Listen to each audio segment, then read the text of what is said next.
A lot happened in 2016. It's difficult to list them all, but let's tear up our memories with just a few. Many unforgettable things, both good and bad, happened in 2016. Too many to list, as a matter of fact. It's the year Muhammad Ali died. Leicester City won the English Premier League. Britain voted to exit the EU. Theresa May became the UK Prime Minister, and Donald Trump won the US election, not to mention the numerous painful events that included plane crashes, natural disasters, and wars. The world of literature was not left out. 2016 was a year of both the good and the sad. Let's give you just a few reminders. In Nigeria, 2016 was the year Elechi Amadi passed on. Amadi was an iconic writer, novelist, and playwright who was famous for works that explore the role of the supernatural in Nigerian rural life. His best-known works make up his historical trilogy about traditional life in rural Nigeria. They are The Concubine, published in 1966, The Great Pond, published in 1969, and The Slave, published in 1978. It was the year Harper Lee also died. Harper Lee's debut novel, To Kill a Mockingbird, won the Pulitzer Prize in 1960, sold over 40 million copies, and became one of the most important books in American history. Harper Lee was 89 years old when she died. 2016 is also the year when, for the first time ever, a musician won the Nobel Prize for Literature. The Swedish Academy shocked the world when it announced 75-year-old Bob Dylan as the winner of the prize. By so doing, the Academy redefined the boundaries of literature. Also, for the very first time in 48 years of history, an American author won the 2016 Man Booker Prize. He is Paul Beatty, a 54-year-old New York resident born in Los Angeles. Paul's award-winning work, The Sellout, is a satire on race relations in contemporary America. In Nigeria, Abubakar Adam Ibrahim won the $100,000 worth Nigeria Prize for Literature sponsored by NLNG.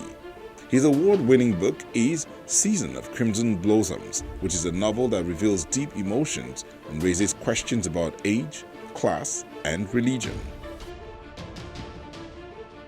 One of the saddest things that happened in Nigeria was the cancellation of the Garden City Book Festival. The Port Harcourt Festival for almost a decade has been one of Nigeria's proudest and most important literary events. No reason has been given for the cancellation. On a more positive note, we had a book written about Nigeria's current leader, His Excellency President Muhammadu Buhari, released.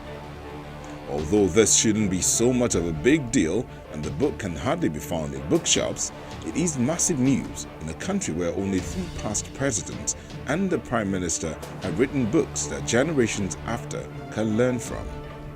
Never mind the fact that most of the books are expensive and hard to find. So, the book about Mr. President is titled Muhammadu Buhari, The Challenges of Leadership in Nigeria, and it was written by Professor John Pardon, a notable don of international studies, George Mason University, USA. It was launched in Abuja, Nigeria's capital, at an elaborate event. The book is a biography of President Buhari.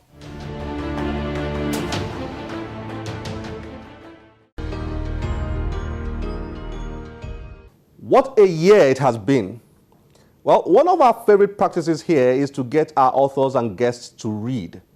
To wrap up the year, let's show you a few of those readings we had during 2016.